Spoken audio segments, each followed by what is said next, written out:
Doncs mira, farà un anyet que vinc a la FEZACEN aquí, però fa 10 anys que vaig començar.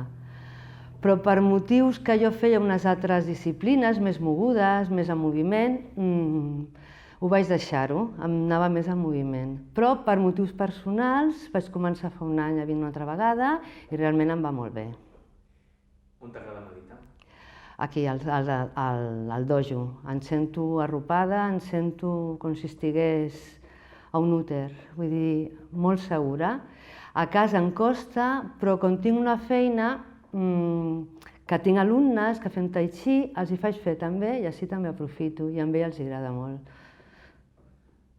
Què t'aporta la meditació tant a la vida personal com professional?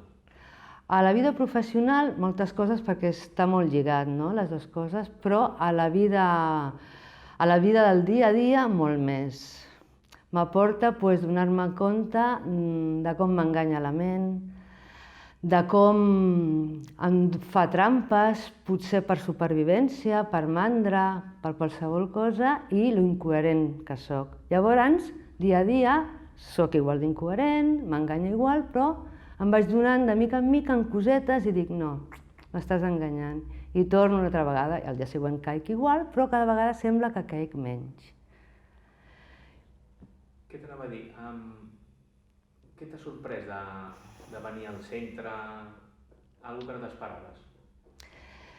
El que m'ha sorprès molt és la seguretat que em dona vindre al centre.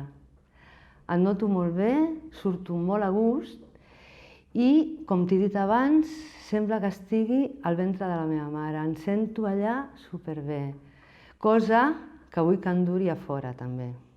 No, tampoc vindre aquí i si no alguna vegada no puc vindre, patir, tampoc pateixo.